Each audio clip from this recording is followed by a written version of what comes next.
Desgracia, alimentamos cada día esta farsa. Ya no hay nada que hacer, ya está el naufragio en marcha. Las repetidas discusiones acerca del problema de la radiotelefonía contiene algo de razón y mucho de absurdo, y también variedades. Desde la admirable buena obra de procurar consuelo al anciano y al enfermo, hasta el disparate de transmitir espectáculos que evidentemente son creados para la vista y no para el oído. Cuando se anuncia, se escuchará la botadura de un buque, se me ocurre que lo mismo pudiera hablarse sobre la fragancia que exhala una famosa estatua, o acerca de comerse una sinfonía, o examinar un silencio con un microscopio. Escuchar los ruidos confusos y accidentales que acompañan un gran espectáculo visual debe causar más o menos la misma satisfacción que cerrar los ojos y oler todas las pinturas al óleo de la Real Academia. Por otra parte, el argumento más modesto es un argumento perfectamente justo y razonable. Es verdaderamente cierto que la radiotelefonía puede emplearse para proporcionar placer a los que están impedidos de las actividades ordinarias, ya sea por su edad o ya por su enfermedad. Y el deber de proporcionar ese placer, lejos de ser una chifladura científica moderna, ha de reconocerse como una manifestación de la misión muy antigua de la caridad humana. Es fruto del espíritu que se manifiesta en forma tan noble en uno de los libros más antiguos del mundo. Fui ojos para el ciego y pies para el cojo. Y no existe hombre alguno que, siguiendo esa tradición religiosa, pronuncie la menor palabra en contra. Pero más bien, yo me inclino a pensar que una sociedad sana considerará estas transmisiones como destinadas, en general, a los enfermos. Esto era un pasaje de Sobre la radiodifusión de J.K. Chesterton, que es excusa y motivo central de nuestro programa de hoy de Naufragio en Marcha. ¿Qué tal? Muy buenas tardes. Buenas tardes. Buenas. Vamos a comenzar entonces hablando de este muchacho Chesterton, pero no de su... no todavía de algunas anécdotas biográficas, sino de una novela que nos ha interesado desde hace mucho, que es El hombre que fue jueves, publicada ya por 1902. 8. Bueno, sí, podemos empezar por ahí. Tal vez, yo creo que de esta novela de Chesterton se podría empezar a tirar hilos, ¿no? y llegar al resto de cuestiones que queremos abordar, porque en cierta medida parece que Chesterton es uno de esos autores que escribieron también un solo libro, ¿no? O quizás dos, quizás uno más detectivesco, con sus cuentos y tal, y otro quizás para sentar las bases de una, o no para sentar las bases de una filosofía, sino para explicar cuál es su filosofía, y digo su filosofía porque era una filosofía bastante personal, ¿no? Al mismo tiempo personal e intentando conectar con lo que hay, ¿no? Personal, pero no en ningún caso intimista, en ningún caso solipsista, ¿no? Ni nada que se le parezca. Pero sí, tal vez incluso se podría conectar la parte detectivesca, ¿no? Los cuentos del padre Brown, de los que hablaremos después, los cuentos en general, con su idea del mundo, ¿no? Y bueno, yo creo que lo que hay que decir primero es que es una obra que es muy divertida, ¿no? Es una buena obra. Es un... Yo en una relectura reciente creo que en la primera había omitido por completo la última parte de la novela. La persecución de Domingo lo había omitido y me había quedado solo con la discusión de Gregory y de Syme y ya está. Y había parado ahí. Quizás paré ahí, pero sí que con respecto a lo que decías de ofrecer una síntesis de alguna manera del personaje, creo que lo hace en ese sentido también, de tener esa primera parte un poco más de intriga, un poco más de ambientes lúgubres, de pensamientos y razonamientos, desembocando luego en una fantasía quizás más propia, no sé si del folclore popular, pero sí de una tradición inglesa que quizás Chesterton entendía emparentada con eso, la del nonsense y la de Sí. ese tipo de fantasía, Sí, y de Carol y de Alicia, que aparece nombrada en ese... Y de fantasía, nada alegre, ¿no? Por momentos, vos decías lúgubre un poco y de ambientes oscuros, claro, no hay que olvidarse que el subtítulo de la novela es una pesadilla, ¿no? Una pesadilla. Es realmente un mal sueño, es un viaje de este poeta detective que no es para nada agradable, ¿no? Está lleno de angustia y ansiedad. Lo que pasa es que nosotros del otro lado estamos a salvo y estamos tranquilos y la pasamos bien, pero Sime no la pasa nada bien, ¿no? Es realmente una pesadilla. Sí, sí. Y Syme despierta con la cara de Domingo, como Alicia despierta y vuelve al árbol con el libro que se había quedado dormida.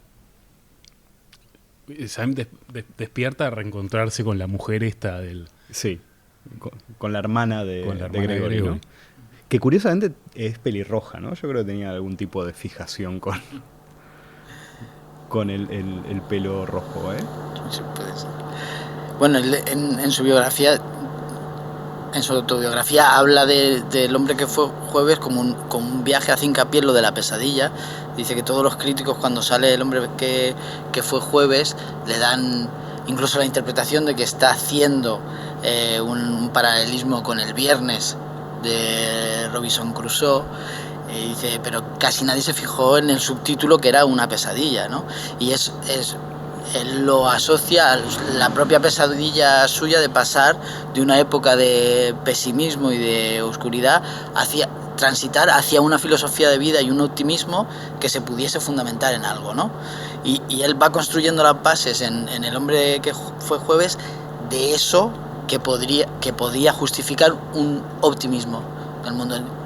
Creo que llega a decir, no el mal menor que puede haber en el mundo, sino el bien mínimo, claro, que ya hay, ¿no? Dice, y a partir de ahí intentar construir. Pero él mismo alberga muchas dudas de que la novela realmente llegue a decir lo que él quería decir, ¿no? Como dice, bueno, si ha ayudado a alguien, fue después en Ortodoxia cuando le dicen, bueno, él está queriendo que todo el mundo hable de su teología, pero él no ha definido la suya, ¿no? Y él lo pone, el hombre que fue juez, como un primer intento de definición de lo que podía ser una filosofía propia o una... Sí, es una novela temprana, ¿no? Es de sus primeras obras, el Napoleón de... El Napoleón no creo que es anterior, pero vamos, claro, él en la autobiografía dice que fue escrita por un joven pesimista de los años 90, ¿no? Fue publicada en 1908, creo. Tal vez no, tal vez fue antes, en otro formato. Yo en el libro tengo 1908, creo que es 1908. En cualquier caso, quizás hay que creerle a Chesterton y este pesimismo es tal vez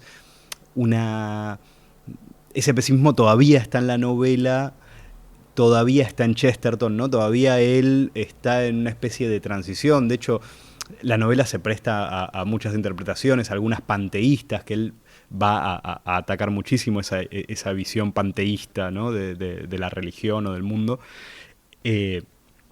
Entonces, yo creo que sí, que es como podríamos decir, el joven Chesterton, ¿no? De alguna manera. Pero sí, seguramente sea eso una especie de jalón o de momento ahí donde pivota hacia otra cosa, o donde están los elementos para otra cosa que se va a armar de manera más sólida en ortodoxia, como dice Juanma, ¿no? O en obras posteriores. Bueno, que ortodoxia creo también está publicada en 1908, claro. Igual, sí. Sí, a raíz creo que de una crítica que hacen del libro donde le señalan que debería definir en algún momento su teología, pues él dice, bueno, como me han invitado a hacerlo, pues... Sí, pero que no corresponde para nada, ¿no? Bueno, para nada no, pero no corresponde completamente ortodoxia al hombre que fue jueves.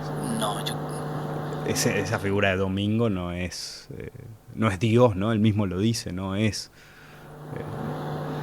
no es el creador, sino la creación, ¿no? O la naturaleza en algún momento. Creo claro, que pero ahí, bueno, puede virar la cosa un poco hacia ese panteísmo que tampoco forma parte de esa ortodoxia católica, ¿no? Claro. Es de otra forma, ¿no? Que va a relacionarse con la naturaleza en ortodoxia. En cambio, vemos que en El hombre que fue jueves hay una relación entre cada personaje en la persecución, particularmente, ¿no? Hay una relación muy ambigua de amor y odio con Domingo, ¿no? Que les empieza a tirar esos papeles con mensajes absurdos, ¿no? Y claro, ellos mismos tienen dificultad para definir de qué se trata, ¿no? Sí. Incluso muchas veces, es por eso, porque esa tensión no está del todo resuelta, que la aparición, que el otro día decíamos, que la aparición de la figura de Gregory en ese banquete es tan importante para que se mantenga un poco ese antagonismo que había dado inicio a la novela. Pero sí, El hombre que fue jueves no termina. Yo creo que incluso Borges, que fue el gran valedor de Chesterton en países de habla hispana, si bien elogia la novela, no termina de meterse en la trama o de intentar... En ese sentido le interesa mucho más el ciclo del padre Brown o alguno de sus cuentos que El hombre que fue jueves. Aunque elogiada, no intenta meterse demasiado en lo que está sucediendo allí. Claro, sí, es una novela metafísica, pero como novela metafísica está por debajo de ortodoxia, ¿no? En su carácter metafísico, ¿no? Porque incluso... Y como de novela policíaca, no, tampoco, ¿no?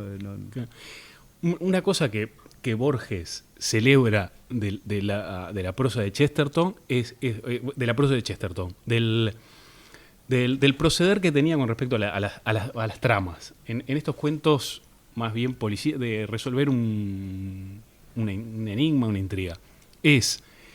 Dice, Chesterton da siempre la impresión inicial de que estamos ante algo maravilloso, que va a venir una explicación sobrenatural de lo que está pasando. Pero finalmente se resuelve con un razonamiento lógico, con algo que está bien, que podría suceder. Pero al principio la impresión que tenemos es de algo. Y El hombre que fue jueves es un poco lo contrario. Hay una intriga al principio que nos interpela en la realidad. Y termina disparando hacia sí, que otro mundo. Puede parecer que es una intriga policial política al principio y acaba en otra cosa. Sí, es que no sé, para mí es posible de alguna manera dividir o prescindir en parte de ese final que vos te habías olvidado, ¿no? Para mí ya hay una cosa bastante consistente en el hecho de que todos los anarquistas sean policías, y en esa cuestión ya hay mucha chicha, ¿no? Hay realmente mucho que desgranar y Sí. Realmente esa parte última entra en una forma de misticismo que claro, es un poco... te quita un poco esa brújula, ¿no? Porque vas viendo cómo se quitan los disfraces, ¿no? Y de repente hay otros disfraces debajo, ¿no? Porque empiezan todas las discusiones, todas las inseguridades que tienen, ¿no? Pero claro, ese final... Pero deja ver, sin embargo, quizás más que en otras obras, un interés que tiene Chesterton por el folclore, por la literatura popular, por la obra de los hermanos Grimm, por ejemplo, me parece lo mejor que salió de Alemania. Por los mitos, todo ese tipo de cosas se acercan a ese final de la... Y lo que hacían sus amigos como ilustrador, uno de los libros que ilustra es un libro de poesía de esto que se ascribe a esto, a lo del nonsense, al que le dedica el hombre el poema a este Edmund Bentley, que empieza con un poema a Edmund Bentley, que es un poeta al que le ilustra estas nonsense. Bueno, ¿y cómo fue Chesterton? Digo, la persona, el tipo ¿qué podemos decir de él? Yo creo que lo mejor es lo que dijo o lo que dejó escrito él mismo en su autobiografía, que he estado releyendo además estos días antes de venir, y creo que él directamente se ascribe a una clase media londinense, y justo en su generación él dice que ve ese paso de una sociedad victoriana de la que refuta muchos de los estereotipos que llegaron de cómo era esa sociedad victoriana. Él habla de unos valores bastante asentados, de una forma de emprendimiento comercial o incluso de capitalismo con otros valores que él le atribuía a su padre y a su abuelo, ¿no? Que eran gente de comercio y aún los tenía muy cerca, y él se sitúa en una clase media que dice, normalmente se decía cuán alejada estaba esa clase media victoriana de las clases populares o de las clases más pobres, dice, pero tenía exactamente la misma diferencia con las clases aristocráticas y nobles. Decía, a nadie de esa burguesía se le pasaba por la cabeza tener una relación ni de imitación ni de sumisión excesiva hacia los aristócratas. Con los aristócratas se hacían negocios y ya, pero ni se les trataba de imitar en su forma de vida ni en sus valores, sino que trataba de constituirse con unos valores propios, ¿no? Y eso es lo que él intenta rescatar, sobre todo, ¿no? Nace ahí, en esa clase media que siempre tiene puesta la mirada en los más humildes. Él es cercano incluso al socialismo y su hermano lo fue, pero al mismo tiempo tiene la mirada puesta en el progreso comercial, el progreso de la propiedad privada y los negocios, dejando fuera ese esnovismo, ¿no? De los ricos, ¿no? De los recién llegados, los ricos recién llegados que imitan a esa aristocracia de la que él separaba una instancia muy grande, ¿no? Él se define así, ¿no? Como esa clase media victoriana que además va relatando cómo va desapareciendo en el transcurso del siglo XIX, ¿no? Él vive a caballo justo de la desaparición de ese primer capitalismo victoriano hacia una cosa que va a desembocar en la Primera Guerra Mundial, ¿no? Creo que hablando de esto de esa primera inclinación socialista, creo que hay alguna anécdota con Shaw que puede ser interesante. La polémica con Bernard Shaw, que duró toda la vida, pero una polémica bastante... Bueno, que decía, ¿no? Que de Bernard Shaw estaba todo equivocado menos él mismo, por todas sus opiniones, y mantuvieron una polémica. Pero Bernard Shaw fue a su casa un día a proponerle una idea que el autor de Peter Pan había tenido de rodar una especie de western con varios polemistas que se habían enfrentado en los periódicos londinenses y ponerlos así en una especie de duelo y rodarlos. Entonces Bernard Shaw va a su casa y le dice, vamos, que nos ha dejado los disfraces, además como una especie de gincana con notas, nos ha dejado los disfraces en tal sitio de Essex. Hay que ir allí, coger los disfraces y después vamos y rodamos. Y entonces Chesterton lo cuenta con mucha gracia, con mucho humor, diciendo, no sé por qué nos hizo pasar Barry por todo esto. Él estaba con su pipa allí fumando mientras rodábamos un montón de escenas que luego no llegaron a ningún sitio, claro. Pero da cuenta de ese tipo de de polémica que tiene sobre la cuestión social y sobre las ideas políticas que en Chesterton siempre están muy, no sé, como muy atravesadas por esa posición de clase media que él reivindica constantemente, ¿no? En una situación intermedia en la que puede estar hablando con ministros en su época del Daily News como periodista, y al mismo tiempo está hablando con la gente del Partido Laborista, acudiendo a reuniones con gente de la teosofía, es decir, siempre en ese punto intermedio, que es muy, muy interesante. A mí me recuerda un poco como la suerte de autobiografía que tiene Charles Péguy en El dinero, ¿no? Que es un libro que él cita en Ortodoxia además. Y Péguy habla con la misma, no quiero decir nostalgia porque sería injusto, porque Chesterton realmente todo el tiempo está alerta y está siempre haciendo una crítica y tratando de ser justo, pero es inevitable que en un punto haya una forma de romanticismo con respecto a ese mundo en el que las cosas estaban algo más claras, ¿no? Y que Péguy dice, bueno, uno llegaba y tenía su lugar, ¿no? Te estaba esperando tu lugar en el mundo, ¿no? Sea en un taller, sea en donde sea, ¿no? Y hasta ibas silbando, ibas cantando, ¿no? Antes de que todo el mundo se vuelva burgués. Porque hoy todos son burgueses, ¿no? Para Péguy ya los obreros también son burgueses. Todo el mundo es burgués porque todo el mundo lee el periódico, ¿no? Entonces, yo creo que hay esa... No la puede evitar, ¿no? Chesterton, esa forma de romanticismo, aunque le critica además el romanticismo a la Inglaterra victoriana, ¿no? Y está siempre con alguna puya ahí contra Byron y, ¿no? Contra... Sí, y hasta con William Morris también. Pero bueno, claro, yo creo que ese es el momento un poco peligroso, pujadista, clase mediano de Chesterton, que tiene su interés como plataforma para una crítica de la modernidad, tiene menos interés como reivindicación de ese mundo, ¿no?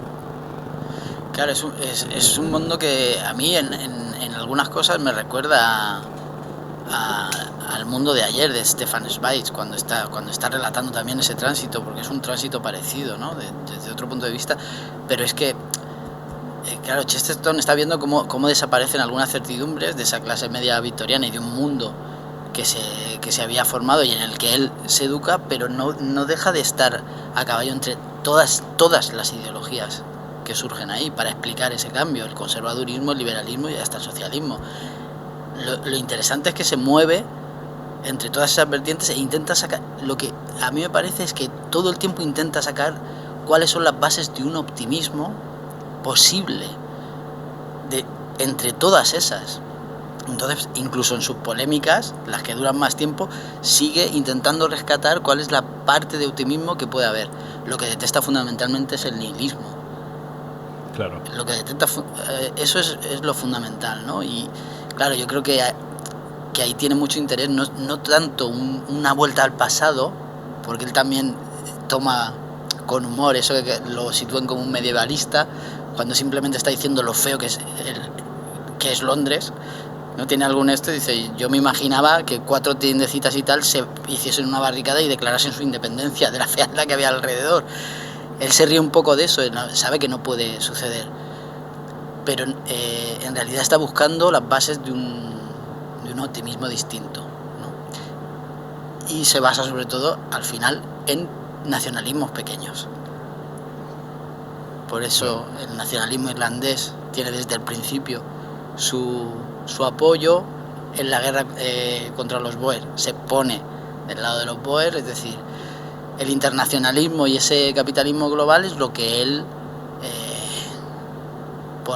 dice, eso lo que hace es extender el materialismo, no amplía la clase media, es imposible, lo que hace es a todas las clases transmitirle un materialismo y un positivismo que no genera un nuevo optimismo, genera un nihilismo, ¿no? Yo creo que esa es la idea que él trata de... Yo estuve leyendo esta biografía que escribió sobre de Tomás de Aquino, ¿no? De Santo Tomás de Aquino. Y me encontré con los mismos argumentos que hay en ortodoxia,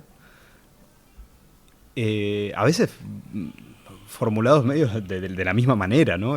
Porque no es una biografía erudita, y es más bien, de nuevo, Chesterton diciendo lo que él piensa del mundo, ¿no? Pero a partir de Santo Tomás de Aquino, él había escrito una biografía de San Francisco de Asís para pensar ese lado más del sentimiento, ¿no? De la fe, para partir de la fe, ¿no? Y esta cosa, ¿no? Del amor por los pajaritos y todo esto, que está en ortodoxia. Está en ortodoxia esa relación con la naturaleza, ¿no? Directa. Pero claro, en Santo Tomás se encuentra como una especie de remedio contra todos los males de la mediación moderna, ¿no? O contra todos los excesos del mundo moderno, y lo trata a partir de las disputas y las polémicas que tuvo Santo Tomás, ¿no? Con Siger de Brabante, contra los maniqueos, contra toda posición que fuese de alguna manera o que fuese a negar el ser de las cosas, ¿no? O una visión, perdón, no quiero decir el ser de las cosas, sino que fuese a poner en duda la realidad, porque es un realista acérrimo, ¿no? Y para él esta cuestión de que las cosas son es fundamental, ¿no? Que es el punto de partida, y es lo que podría ser sinónimo de ese sentido común que él reivindica, ¿no? De esa visión que es común al hombre de la calle y al intelectual. Claro, en este Santo Tomás, en esta biografía, uno ve que Chesterton no es un antiintelectualista, ¿no? No es un antiintelectual. Pero tampoco cree que la vía sea una vía puramente racional, ¿no? Cree que hay otras vías. Bueno, yo creo que ahí se resume el pensamiento de Chesterton. Se ve que no es original como él lo plantea, ¿no? Creo que un especialista en Santo Tomás de Aquino, que era Gilson, dijo que era un libro excelente, ¿no? Que era de los mejores libros que había leído sobre... y que debería darle vergüenza a los especialistas del tomismo, como un tipo puede plantear las cosas de una manera tan natural y a veces un poco chabacana, porque mete ejemplos. Claro. De hecho, el principio de ortodoxia a mí me gusta mucho, porque empieza con una conversación. Él sitúa el origen del libro en ese reto que le hacen de definir su teología, pero dice, claro, lo hice en el momento en que, hablando con un tipo, le dice que la gente tenía que creer más en sí mismo, ¿no? Y dice, justo me estaba diciendo eso y vi pasar un autobús, que es un motivo que utiliza en otras ocasiones, debe ser un recurso literario, un autobús con el nombre de la parada del psiquiátrico. Dice, ¿sabes dónde están todos los que creen mucho en sí mismos? Y si creen siempre a sí mismos, están ahí, ¿no? Afirma siempre que hay una realidad exterior y que está rodeada y envuelta de cierto misterio. Por eso su catolicismo lo basa en los cuentos de hadas. O sea, gran parte de la ortodoxia es decir por qué los cuentos de hadas a él le llevan al cristianismo y después a su paso al catolicismo. Dice, porque en los cuentos de hadas puede pasar todo y todo tiene una lógica, pero solo hay una prohibición, que es decir una cosa, una palabra. Pues tú puedes tenerlo todo, pero no le des cebollas a la princesa, o no acaricies a un caballo negro, ¿no? Y dice, toda esa lógica nadie se pregunta por qué no hay que hacer eso. La lógica subsiste precisamente porque hay una parte que no se puede conocer, hay un misterio que no se puede desvelar. Yo creo que hay cierta mediación también con la naturaleza, en el sentido de que es necesaria cierta protección, ¿no? Dicen en algún lado, es necesaria, hay que ir con algún tipo de profilaxis. No podemos andar ahí a lo loco. Bueno, volviendo al hombre que fue jueves, es esa linterna, ¿no? Que le presta a este aristócrata o no sé qué, que les presta el coche y les da también una linterna, que es una especie de amuleto también, ¿no? Claro, que en esa pesadilla sirve como faro, ¿no? Y es un poco el faro de esas certezas y de ese mundo mucho más claro y más sólido. Sí, es... en esta biografía de Santo Tomás, por ejemplo, habla del ascetismo y de los excesos del ascetismo, ¿no? Y de los excesos a los que puede llevar la religiosidad. Y claro, él dice que Santo Tomás es un remedio contra eso, ¿no? Y es, claro, tal vez un asceta católico piense más o menos parecido a uno budista, pero no se va a terminar colgando. Nunca vimos monjas colgadas de ganchos, ¿no? ¿No? Usa esta figura de las monjas que es medio graciosa, pero claro, a mí me recordó un poco, hay un librito de René Girard sobre la anorexia, y él habla de la religión, cómo había realmente en los conventos formas de limitar ese tipo de excesos, de los ayunos, ¿no? de la mímesis al final, ¿no? De una mímesis exacerbada. Y el mundo moderno, evidentemente, no tiene esa limitación, claro. Volvemos a lo mismo. Para mí esto es un punto peligroso. Es realmente la advertencia de que mundo sin límites, ¿no? Donde puede llevarte a una posición un poco reaccionaria para mí también. Lo entiendo los argumentos, pero ahí veo también un punto complicado, ¿no? Y un miedo a que todo estalle por los aires. Bueno. Claro, estaba viendo desvanecerse un mundo delante de él. En la autobiografía, hablando de H.G. Wells, dice que él está mucho más cercano en lo sensual que tenía H.G. Wells que a Bernard Shaw, que era vegetariano, y ese ascetismo del socialismo fabiano a él le polemizaba mucho con eso. Y dice, sin embargo, H.G. Wells tiene la idea de que hay que abrir la mente. Hay que abrir la mente y hay que abrir la mente. Y dice, bueno, la mente es como la boca. Dice, se abre la mente para cerrarla después sobre algo sólido. Dice, uno abre la boca con el único interés de cerrarlo sobre algo sólido, ¿no? De comer. Claro, y ahí está adoptando una posición que sí entiendo lo que puede resultar peligroso desde determinadas lecturas, pero lo que está haciendo ahí es algo muy de sentido común, en realidad, ¿no? Es decir, puedes abrir para cerrarlo sobre algo. Si no hay ninguna certeza, ¿a dónde nos lleva esta apertura constante y esta carencia de límites, ¿no? De hecho, en un momento dice, nadie se ha dado cuenta todavía, hablando de la sociedad fabiana, dice que todos los internacionalistas son imperialistas. Hay una fina hoja de papel, lo describo con esa imagen, entre el imperialismo y el internacionalismo. Entonces, claro, él puede adoptar posiciones, ¿no?, que pueden parecer extrañas, ¿no? O en su momento fueron muy polémicas, ¿no? Posicionarse con los Boers y al mismo tiempo con el nacionalismo irlandés, era una cosa así, pero estaba sobre todo pensando... En la disputa del caso Dreyfus en Francia también es la misma situación, ¿no? Claro. Sí, él está pensando en algo que tenga una escala humana todavía. Claro, eso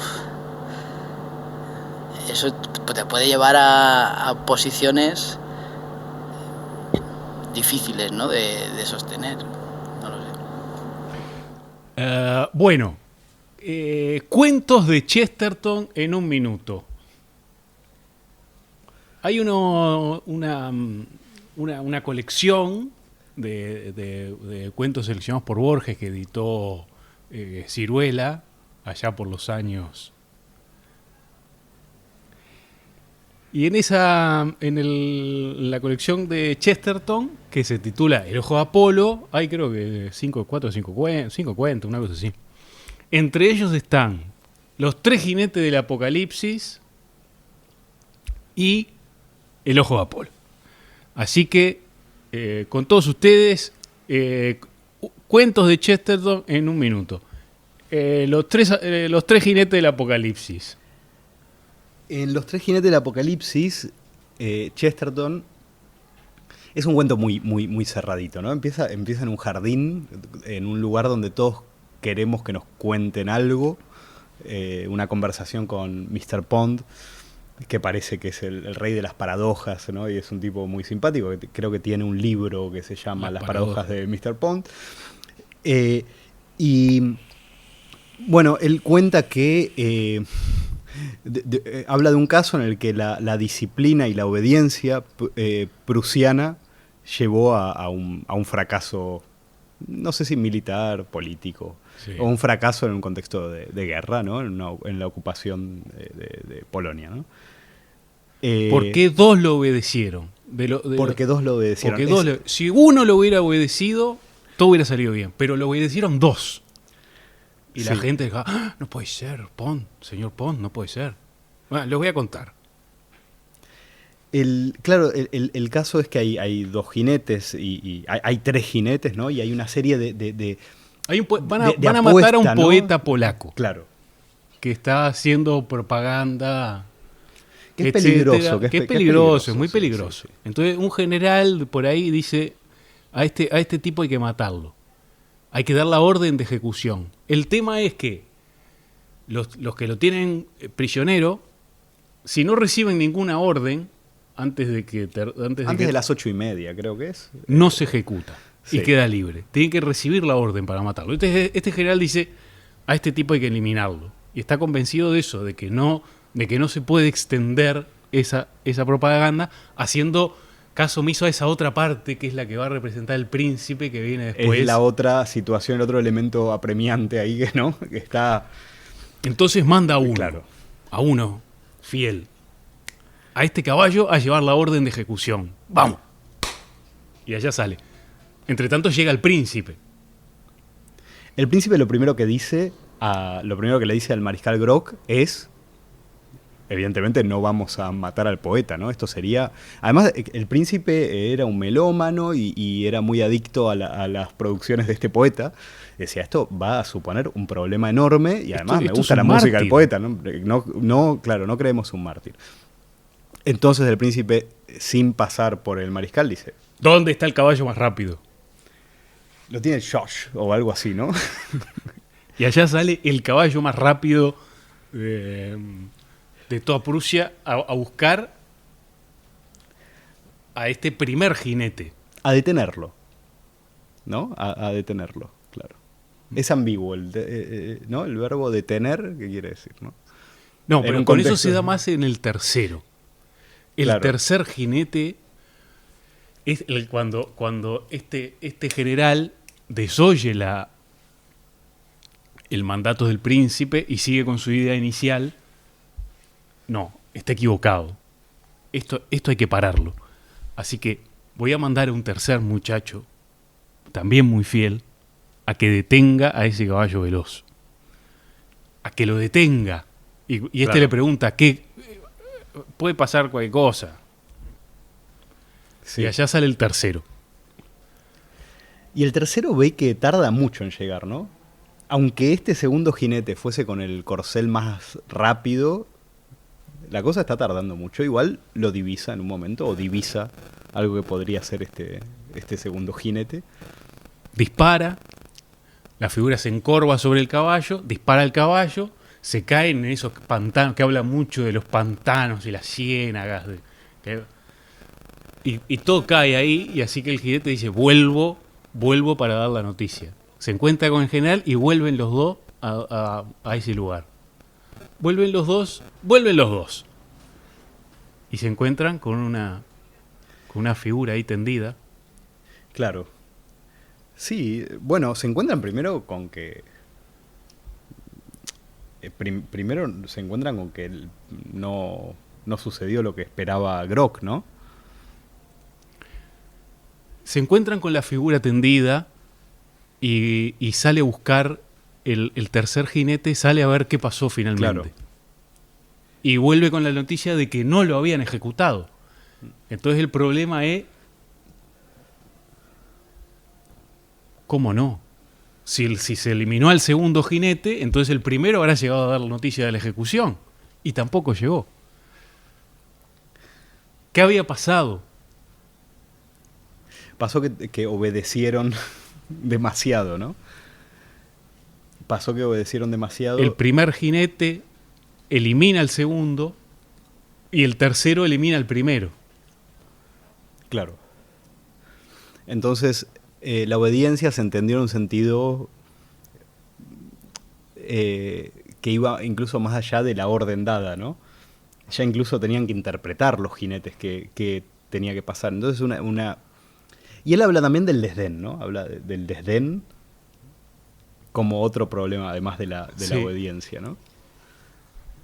Es un cuento, claro, muy, muy cerrado que para mí el interés que tiene es que, aparte de este diseño matemático, ¿no?, que tiene entre los jinetes, no es eso, ¿no? No se resuelve en eso, se resuelve en otra cuestión, se resuelve en la idea que tiene Grock de la poesía y de lo que tiene que ser un poeta, la idea que tiene el príncipe, ¿no? Se resuelve en otras cosas.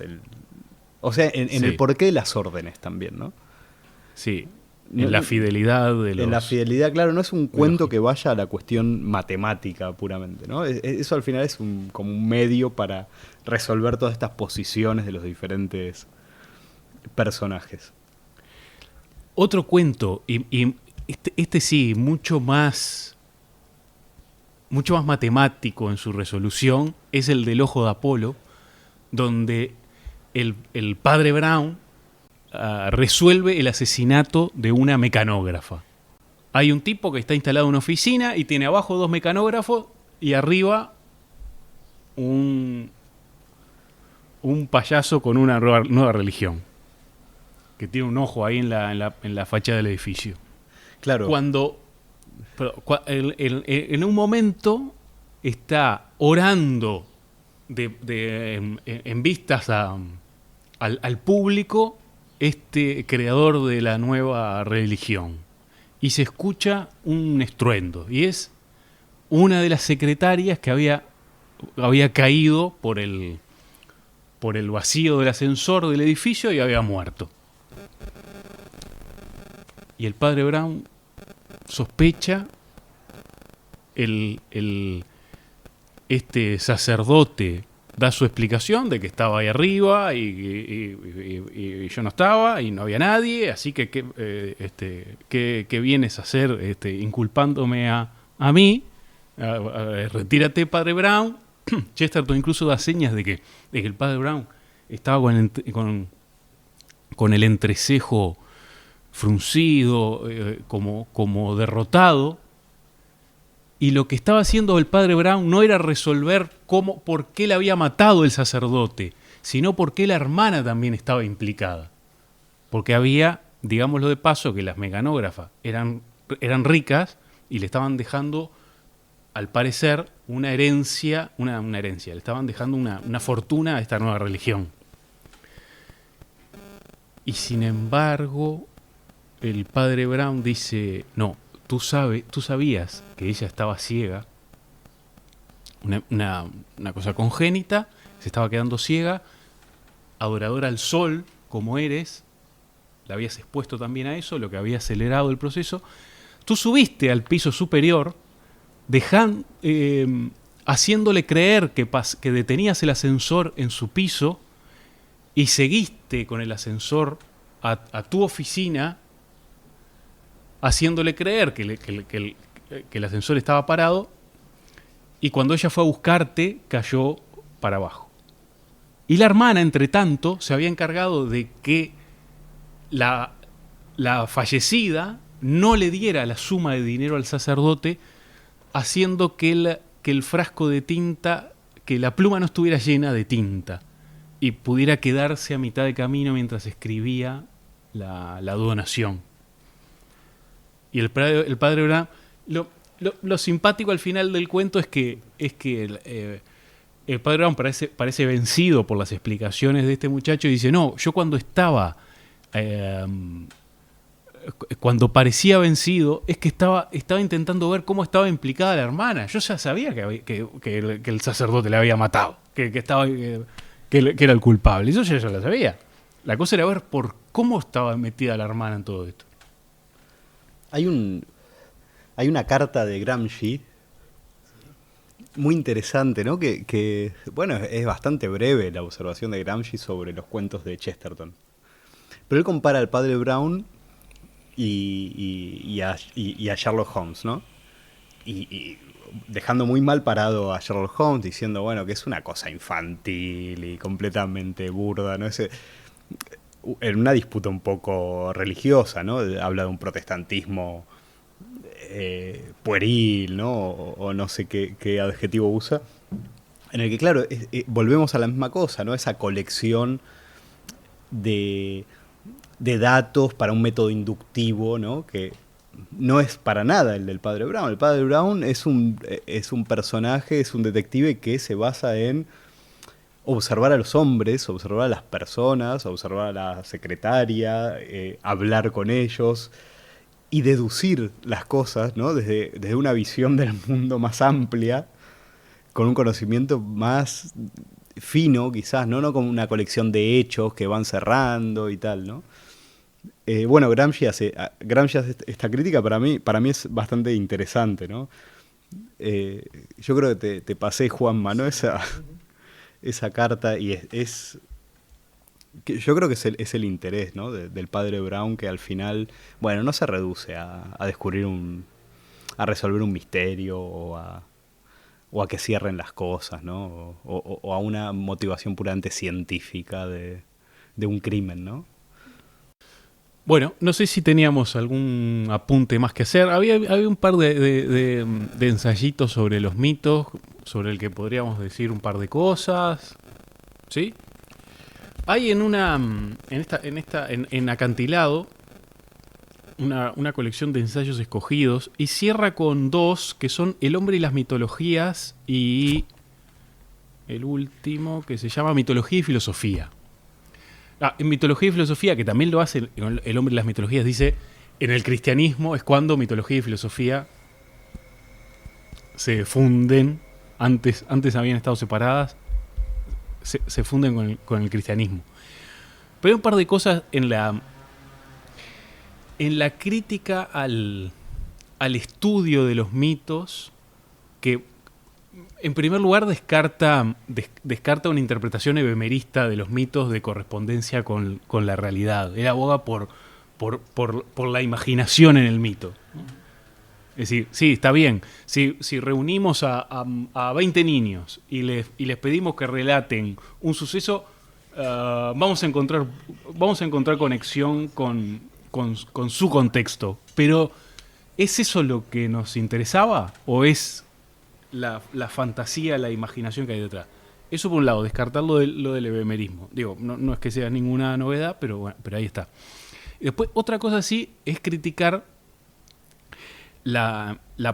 que por otro lado alaba mucho el libro, pero La rama dorada de Fraser en cuanto a ese punto de comparación de mitología, de decir, bueno, estos son los arquetipos, todo sale de aquí, todo sale del motivo de este rey sacerdote que es suplantado para el gobierno, etcétera, etcétera, y tal. Y las cosechas y el sol, y la luna y los lobos, y yo qué sé. Descarta, y además habla en ese punto de los sentimientos, ¿no? Dice, ponemos a la estética y a los sentimientos en cualquier parte, pueden estar en cualquier parte, dice, pero en los mitos no. A los mitos se los dejamos a los científicos. Entonces tiene esa cosa de rescatar ese elemento fantástico que claro, que concuerda mucho con su amor por esa tradición folclórica que comentábamos antes y por la literatura popular, etcétera, etcétera. Y eso con respecto a sus ensayitos de mitología. Dice una cosa interesante y lo repite en varios puntos en la autobiografía, en Ortodoxia, utiliza ejemplos parecidos, donde hablando del crimen, ¿no? Que después es un motivo que él utiliza como un motivo literario, dice, Lo curioso de las leyes positivas y del derecho positivo es que dan credibilidad a la tendera de mi barrio cuando dice que fulanito, que vio a no sé quién robando no sé dónde, pero si dice que se le ha aparecido la Virgen, no. Dice, entonces, podemos ser capaces de colgar un hombre por lo que diga la tendera, pero no decir que vio la aparición de un ahorcado andando por la calle el otro día, que se le apareció. Dice, entonces, dice, esa es la parte que no entiende, de por qué se le dice todo el positivismo, ¿no? y incluso el positivismo de Sherlock Holmes, ¿no? De ir buscando, es fundamentalmente antidemocrático. Es lo que llega a decir. Dice, yo si me he hecho cristiano es porque sobre todo el principio rector es el de la democracia, y hay que creer al leñador, al labrador o a la tendera que ven las apariciones, que creen en los duendes, hay que creerlos con la misma fidelidad que se cree en su palabra cuando están denunciando cualquier crimen o cualquier delito, ¿no? Entonces dice, claro, esa parte popular de los mitos, de los aparecidos, dice, eso es una base de la democracia, ¿no? De una creencia que se extiende. Y lo contrario a eso es la mente positiva, racional, que trata de desvelarlo todo. Claro, y si hubiese una estética o por lo menos un lugar de la creación, ¿cuál sería para vos en Chesterton? O sea, ¿qué lugar tendría para él la imaginación en toda esa filosofía personal que estuvimos describiendo más o menos, ¿no? Y que estaría, yo creo, tal vez más cerca del pueblo, ¿no? Y de ese sentido común, ¿no? Podría extraerse de ahí, pero de otra forma, ¿no? No sé, creo que el lenguaje o la creación para él tiene al final el mismo sentido que lo que encontramos en la vida cotidiana, pero quizás con una vuelta más, o con, ¿no? O filtrado por una forma de trabajo, de producción, ¿no? Material, pero no es para nada una abstracción ni algo que sea diferente. Yo creo que él siempre deja bien parados a los poetas, ¿no? Claro, no hay que tomárselos demasiado en serio, ¿no? Son al final como una especie de hipérbole, siempre sus ideas son una hipérbole de algo que encontramos en el pueblo, ¿no? Que esa idea de pueblo también habría que discutirla, tal vez en otro programa, ¿no? Claro, no así ya los filósofos, ¿no? Los científicos, los que estén demasiado inclinados hacia esa forma de nihilismo o de negación de la vida, porque para él lo principal es un vitalista, ¿no? En última instancia, y un optimista, con todo lo malo que puede tener eso también, ¿no? Y con todos los riesgos que puede tener eso, porque desoye esas críticas modernas a ese optimismo. Yo creo que es problemático eso, ¿no? Ese es el punto ahí. Que no te cierra del todo.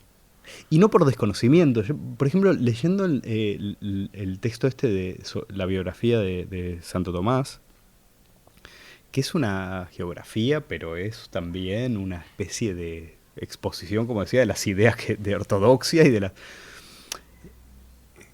Él hasta en un momento hace un análisis un poco psicológico, psicoanalítico incluso, de Santo Tomás, ¿no? Y habla de sublimación y toma algunos elementos de Nietzsche. Dice, bueno, el primer Nietzsche, bien, ¿no? Claro, él no desconocía, él viene de ahí, al final. Cómo dibuja, ¿no? Vemos cómo dibuja Chesterton. Dibuja como un vanguardista alemán, dibuja como Robes, dibuja, ¿no? Son esos sus referentes. Él viene de ahí, es una crítica desde adentro, ¿no? Es un crítico moderno de la modernidad. No llega tan lejos, teóricamente, como pueden llegar Freud, Marx, Nietzsche, seguramente, ¿no? No sé. Quizá porque no tiene esa voluntad de sistema, ¿no? No, porque claro, su sistema ya está ahí, es el catolicismo, su claro, sistema es la escolástica.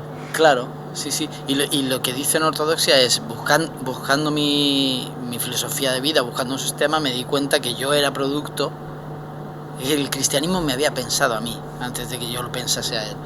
Entonces me doy cuenta de eso y me doy cuenta de que al cristianismo se lo acusa al mismo tiempo de ser la religión de los débiles, y ahí está la crítica a Nietzsche que le hace, de la moral, pero al mismo tiempo se le critica también el ser una religión imperialista, ¿no? Que se expande y somete a otros. Y todo el tiempo va diciendo eso, dice, se le critica de una cosa y de lo contrario, dice, entonces solo pude deducir que aquella era una doctrina monstruosa, dice, que había algo mucho más perverso en el cristianismo de lo que defendían, ¿no? Lo que defendía la religión oficial, que él muchas veces va, ¿no?, aparte de la iglesia. Y tiene la imagen, es decir, claro, la idea del círculo, de la esfera, es una idea angustiosa para cualquier existencia humana. Sin embargo, la figura de la cruz es el ser humano plantado en la paradoja, en la intersección de dos caminos, ¿no? Y ahí es donde se sitúa, justo en el centro de esa intersección. Claro. Pero tiene que estar el ser humano, ¿no? Tiene que estar el crucifijo. Tiene que estar el tipo ahí. Claro, ese es el centro. Dice, además, esa intersección sigue hacia cualquier lugar. La esfera, sin embargo, es algo, ¿no?, envolvente, angustioso. El eterno retorno, ¿no? Claro. Claro.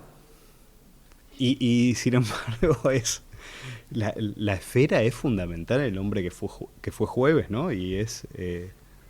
no sé, tiene esta cosa... No quiero hacer una metáfora demasiado burda, pero su cosa con la gordura para mí es fundamental también, ¿eh? Pero que tiene que ver con la generosidad. O sea, con Santo Tomás está todo el tiempo haciendo metáforas con el tema del buey mudo, ¿no? Que era un gordo. Y es un gordo domingo. Y hay todo el tiempo ideas de esta cosa, ¿no? Que tiene que ver, pero tiene que ver con una esfera encarnada, ¿no? Tiene que ver siempre con una figura y con una generosidad y con una diferencia también, ¿no? No es algo abstracto. No sé si me embrollo un poco, pero... No, sí. Pero creo que habría que hacer un análisis ahí del tema de la esfera en Chesterton, ¿no? Sí. Porque es interesante.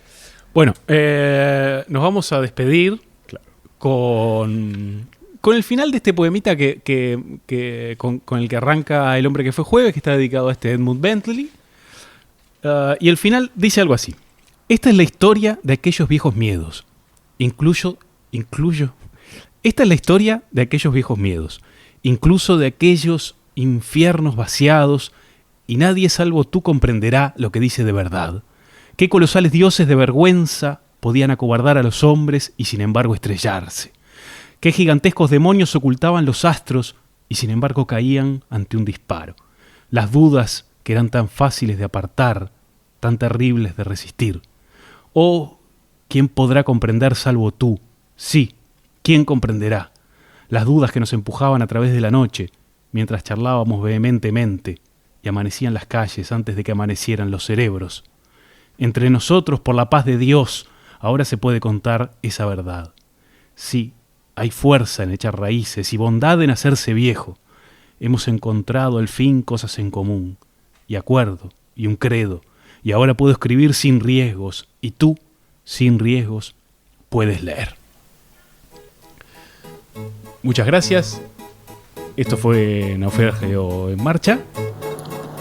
Un nuevo episodio más, hasta el siguiente. Hasta la próxima.